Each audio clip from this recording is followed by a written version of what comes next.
The Discourses of Epictetus.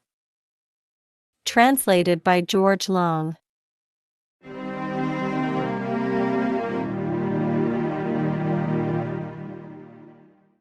Book 2. Chapter 15. To or against those who obstinately persist in what they have determined.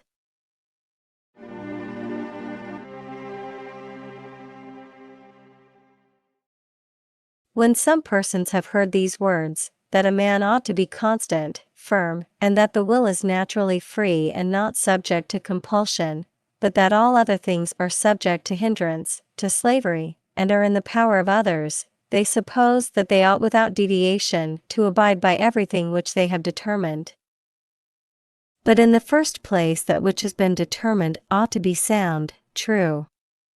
I require tone, sinews, in the body, but such as exists in a healthy body, in an athletic body. But if it is plain to me that you have the tone of a frenzied man and you boast of it, I shall say to you, man, seek the physician. This is not tone, but a tony.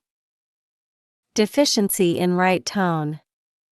In a different way something of the same kind is felt by those who listen to these discourses in a wrong manner, which was the case with one of my companions who for no reason resolved to starve himself to death. I heard of it when it was the 3rd day of his abstinence from food, and I went to inquire what had happened. I have resolved, he said. But still tell me what it was which induced you to resolve, for if you have resolved rightly, we shall sit with you and assist you to depart, but if you have made an unreasonable resolution, change your mind. We ought to keep to our determinations. What are you doing, man? We ought to keep not to all our determinations, but to those which are right, for if you are now persuaded that it is night, do not change your mind, if you think fit, but persist and say, we ought to abide by our determinations. Will ye not make the beginning and lay the foundation in an inquiry whether the determination is sound or not sound, and so then build on it firmness and security? But if you lay a rotten and ruinous foundation, will not your miserable little building fall down the sooner? The more and the stronger are the materials which you shall lay on it. Without any reason would you withdraw from us out of life a man who is a friend, and a companion, a citizen of the same city, both the great and the small city? Then while you are committing murder and destroying a man who has done no wrong, do you say that you ought to abide by your determinations? And if it ever in any way came into your head to kill me, ought you to abide by your determinations?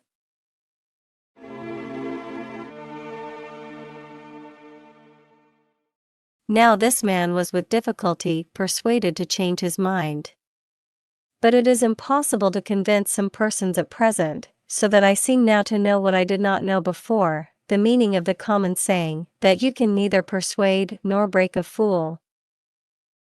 May it never be my lot to have a wise fool for my friend. Nothing is more untractable, I am determined, the man says.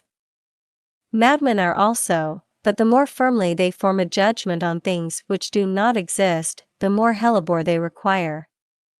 Will you not act like a sick man and call in the physician? I am sick, master, help me, consider what I must do, it is my duty to obey you.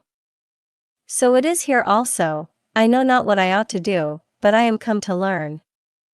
Not so, but speak to me about other things, upon this I have determined. What other things? For what is greater and more useful than for you to be persuaded that it is not sufficient to have made your determination and not to change it? This is the tone, energy, of madness, not of health. I will die, if you compel me to this. Why, man? What has happened? I have determined. I have had a lucky escape that you have not determined to kill me. I take no money. Why? I have determined. Be assured that with the very tone, energy, which you now use in refusing to take, there is nothing to hinder you at some time from inclining without reason to take money and then saying, I have determined. As in a distempered body, subject to deflections. The humor inclines sometimes to these parts, and then to those, so too a sickly soul knows not which way to incline, but if to this inclination and movement there is added a tone, obstinate resolution, then the evil becomes past help and cure.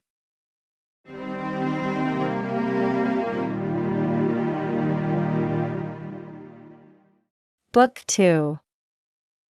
Chapter 16. That we do not strive to use our opinions about good and evil.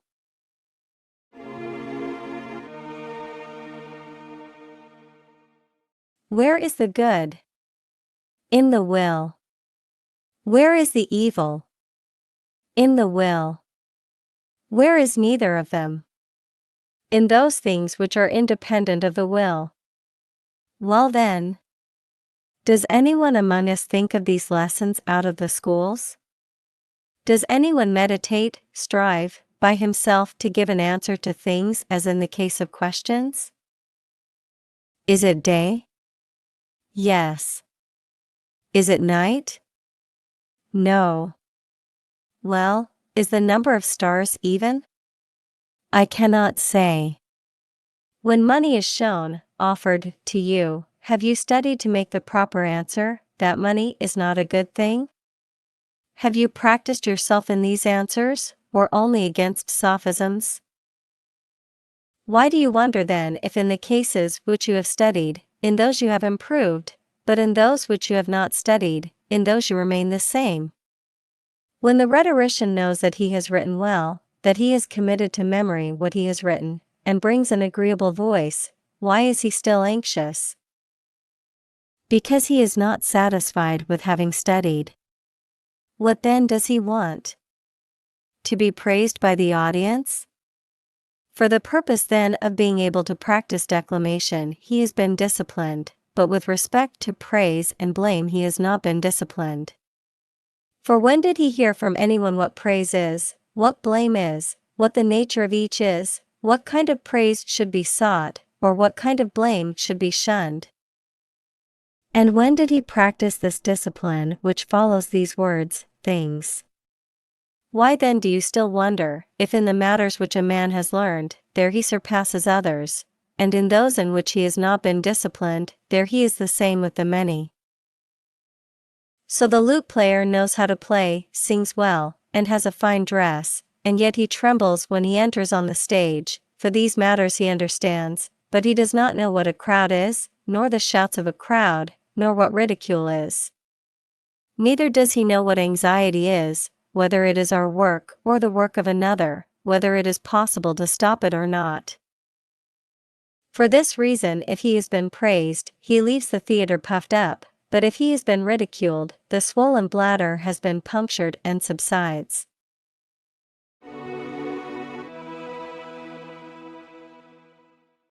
This is the case also with ourselves. What do we admire? Externals. About what things are we busy? Externals. And have we any doubt then why we fear or why we are anxious? What then happens when we think the things which are coming on us to be evils? It is not in our power not to be afraid, it is not in our power not to be anxious. Then we say, Lord God, how shall I not be anxious? Fool, have you not hands? Did not God make them for you? Sit down now and pray that your nose may not run. Wipe yourself rather and do not blame him. Well then, has he given to you nothing in the present case? Has he not given to you endurance? Has he not given to you magnanimity? Has he not given to you manliness? When you have such hands, do you still look for one who shall wipe your nose? But we neither study these things nor care for them. Give me a man who cares how he shall do anything, not for the obtaining of a thing, but who cares about his own energy. What man, when he is walking about, cares for his own energy? Who, when he is deliberating, cares about his own deliberation, and not about obtaining that about which he deliberates?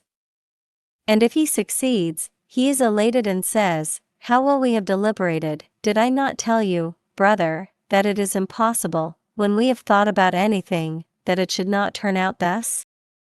But if the thing should turn out otherwise, the wretched man is humbled, he knows not even what to say about what has taken place. Who among us, for the sake of this matter, has consulted a seer? Who among us, as to his actions, has not slept in indifference? Who? Name to me one that I may see the man whom I have long been looking for, who is truly noble and ingenuous, whether young or old, name him.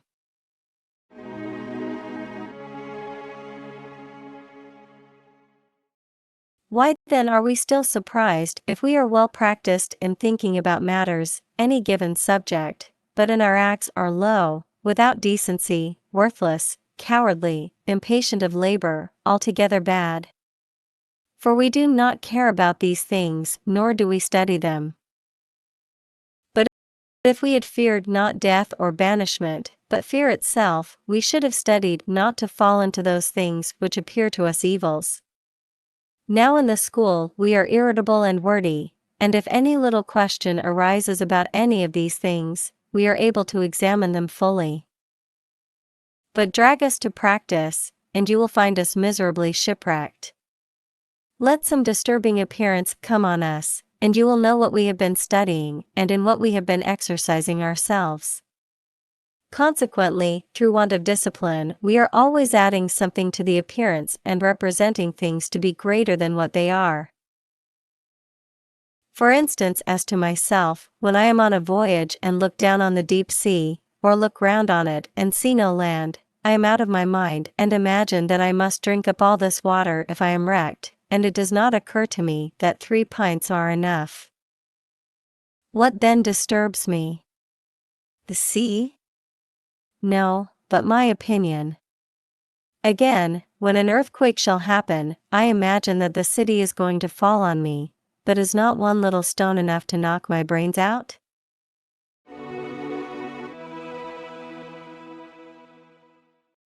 What then are the things which are heavy on us and disturb us?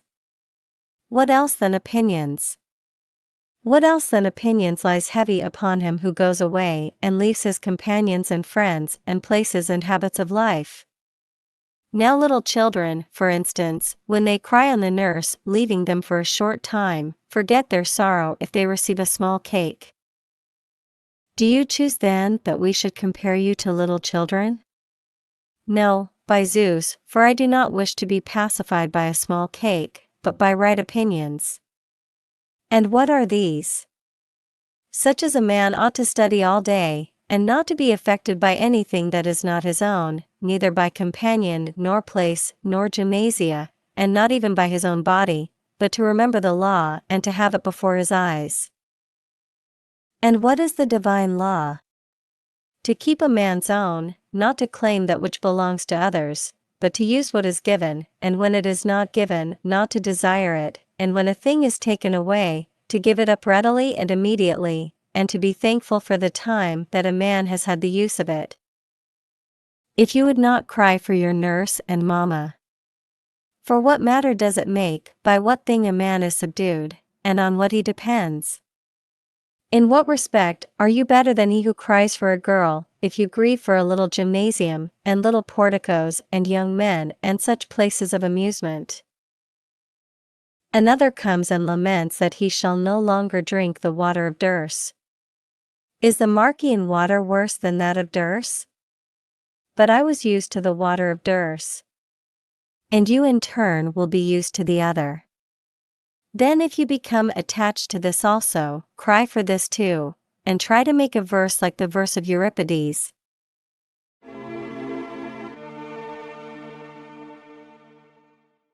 The hot baths of Nero and the Marcian water.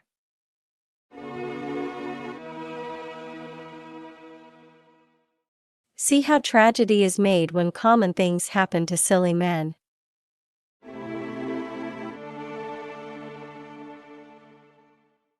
When then shall I see Athens again and the Acropolis? Wretch, are you not content with what you see daily? Have you anything better or greater to see than the sun, the moon, the stars, the whole earth, the sea? But if indeed you comprehend him who administers the whole, and carry him about in yourself, do you still desire small stones, and a beautiful rock? When then you are going to leave the sun itself and the moon, what will you do? Will you sit and weep like children? Well, what have you been doing in the school? What did you hear? What did you learn? Why did you write yourself a philosopher, when you might have written the truth, as, I made certain introductions, and I read Chrysippus, but I did not even approach the door of a philosopher.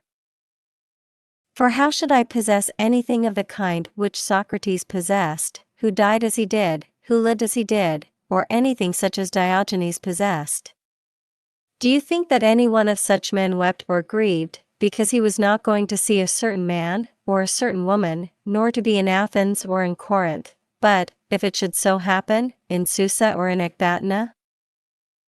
For if a man can quit the banquet when he chooses, and no longer amuse himself, does he still stay and complain, and does he not stay, as at any amusement, only so long as he is pleased? Such a man, I suppose, would endure perpetual exile, or to be condemned to death. Will you not be weaned now, like children, and take more solid food, and not cry after mammas and nurses, which are the lamentations of old women? But if I go away, I shall cause them sorrow. You cause them sorrow? By no means, but that will cause them sorrow, which also causes you sorrow, opinion. What have you to do then? Take away your own opinion, and if these women are wise, they will take away their own; if they do not, they will lament through their own fault.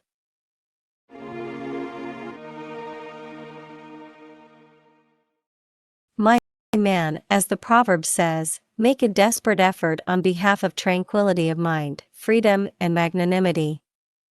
Lift up your head at last as released from slavery. Dare to look up to God and say, deal with me for the future as thou wilt, I am of the same mind as thou art. I am thine, I refuse nothing that pleases thee, lead me where thou wilt, clothe me in any dress thou choosest. Is it thy will that I should hold the office of a magistrate, that I should be in the condition of a private man, stay here or be in exile, be poor, be rich? I will make thy defense to men in behalf of all these conditions, I will show the nature of each thing what it is.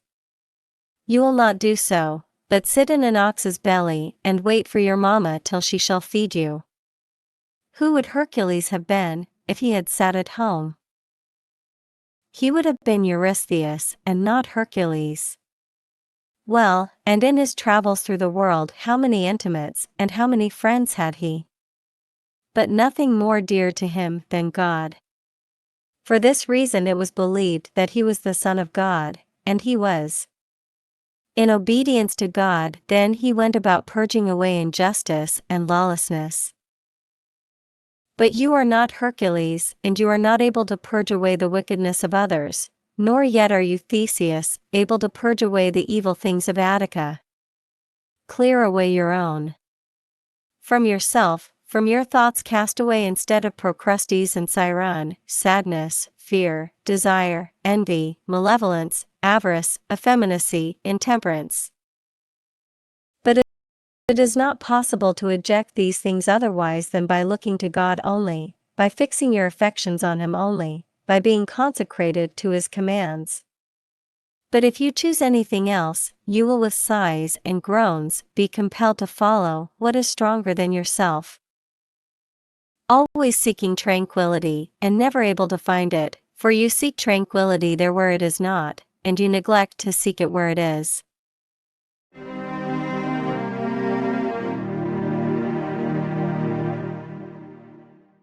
Book 2. Chapter 17. How we must adapt preconceptions to particular cases.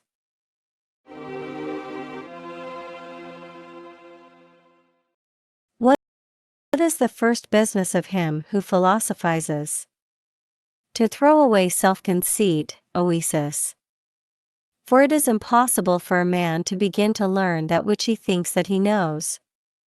As to things then which ought to be done and ought not to be done, and good and bad, and beautiful and ugly, all of us, talking of them at random, go to the philosophers, and on these matters we praise, we censure, we accuse, we blame, we judge and determine about principles honorable and dishonorable.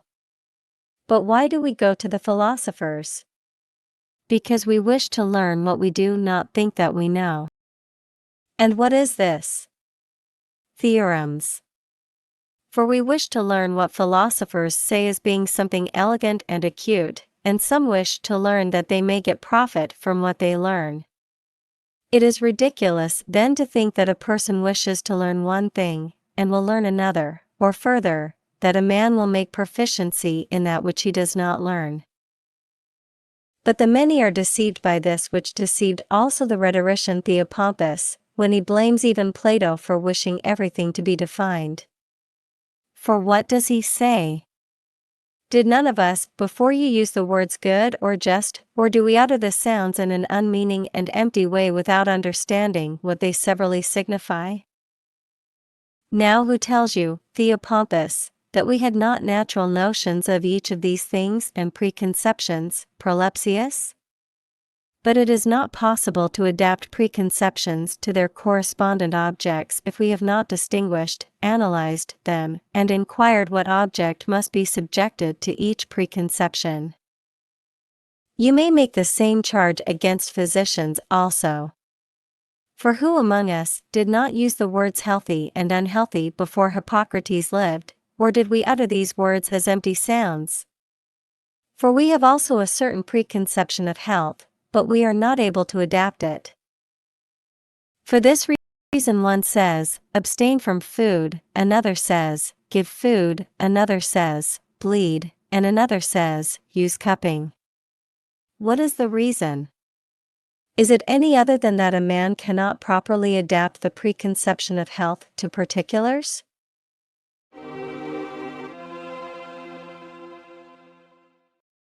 So it is in this matter also, in the things which concern life. Who among us does not speak of good and bad, of useful and not useful, for who among us has not a preconception of each of these things? Is it then a distinct and perfect preconception? Show this. How shall I show this? Adapt the preconception properly to the particular things.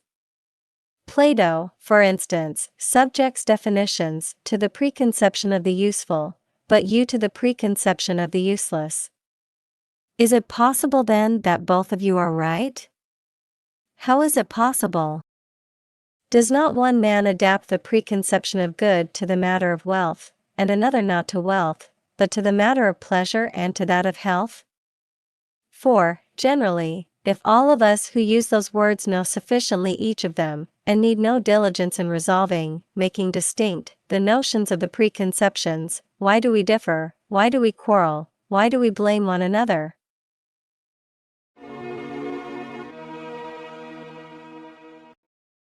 And why do I now allege this contention with one another, and speak of it?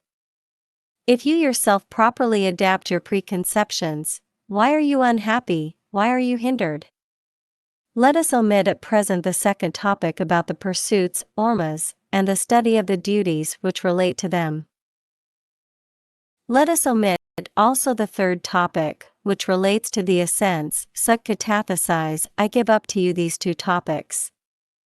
Let us insist upon the first, which presents an almost obvious demonstration that we do not properly adapt the preconceptions.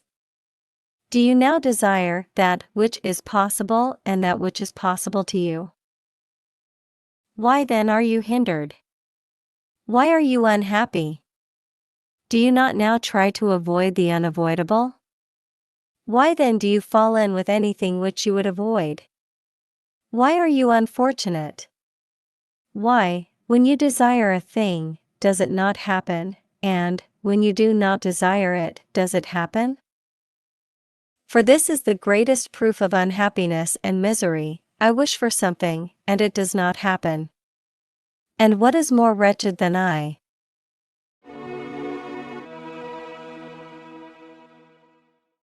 It was because she could not endure this that Medea came to murder her children, an act of a noble spirit in this view at least, for she had a just opinion what it is for a thing not to succeed which a person wishes.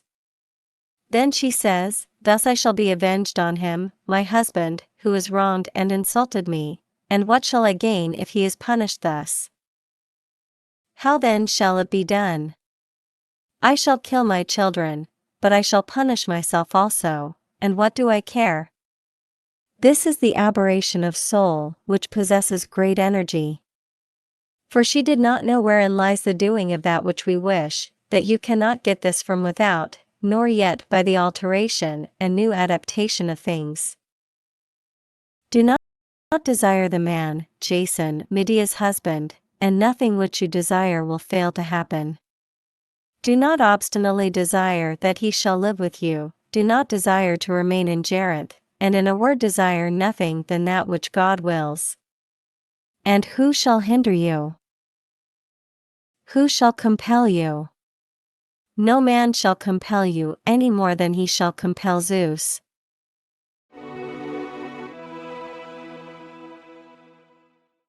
When you have such a guide and your wishes and desires are the same as his, why do you still fear disappointment? Give up your desire to wealth and your aversion to poverty, and you will be disappointed in the one, you will fall into the other.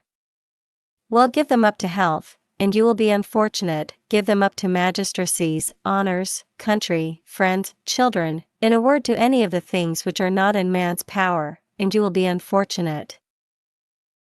But give them up to Zeus and to the rest of the gods, surrender them to the gods, let the gods govern, let your desire and aversion be ranged on the side of the gods, and wherein will you be any longer unhappy? But if, lazy wretch, you envy, and complain, and are jealous, and fear, and never cease for a single day complaining both of yourself and of the gods, why do you still speak of being educated? What kind of an education, man? Do you mean that you have been employed about sophistical syllogisms, syllogismus metapiptantes?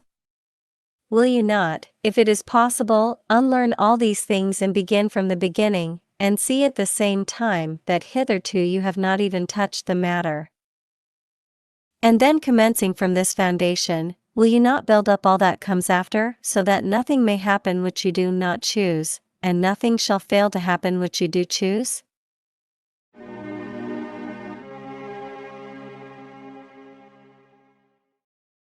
Give me one young man who has come to the school with this intention, who has become a champion for this matter and says, "I give up everything else, and it is enough for me if it shall ever be in my power to pass my life free from hindrance and free from trouble, and to stretch out, present, my neck to all things like a free man, and to look up to heaven as a friend of God and fear nothing that can happen." Let any of you point out such a man that I may say, "Come, young man, into the possession of that which is your own, for it is your destiny to adorn philosophy, yours are these possessions, yours these books, yours these discourses." Then when he shall have labored sufficiently and exercised himself in this part of the matter, Topon, let him come to me again and say, "I desire to be free from passion and free from perturbation, and I wish as a pious man and a philosopher and a diligent person to know what is my duty to the gods. What to my parents, what to my brothers, what to my country, what to strangers?" I say, come also to the second matter, Topon, this also is yours. But I have now sufficiently studied the second part, Topon, also, and I would gladly be secure and unshaken. And not only when I am awake, but also when I am asleep, and when I am filled with wine, and when I am melancholy. Man, you are a god, you have great designs.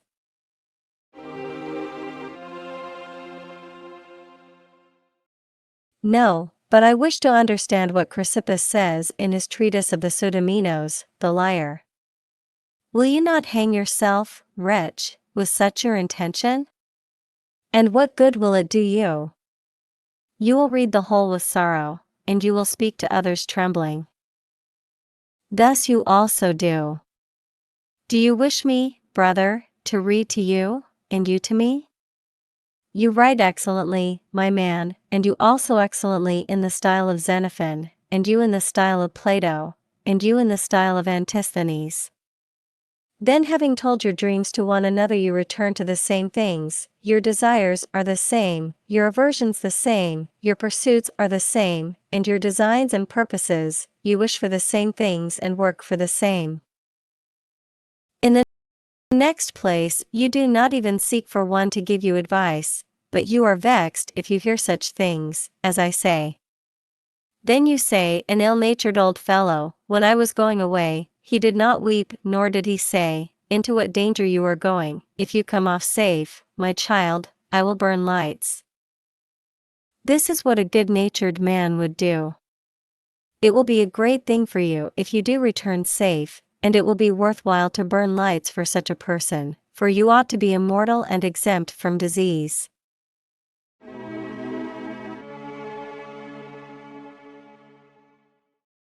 Casting away then, as I say, this conceit of thinking that we know something useful, we must come to philosophy as we apply to geometry, and to music, but if we do not, we shall not even approach to proficiency though we read all the collections and commentaries of Chrysippus and those of Antipater and Archidemus.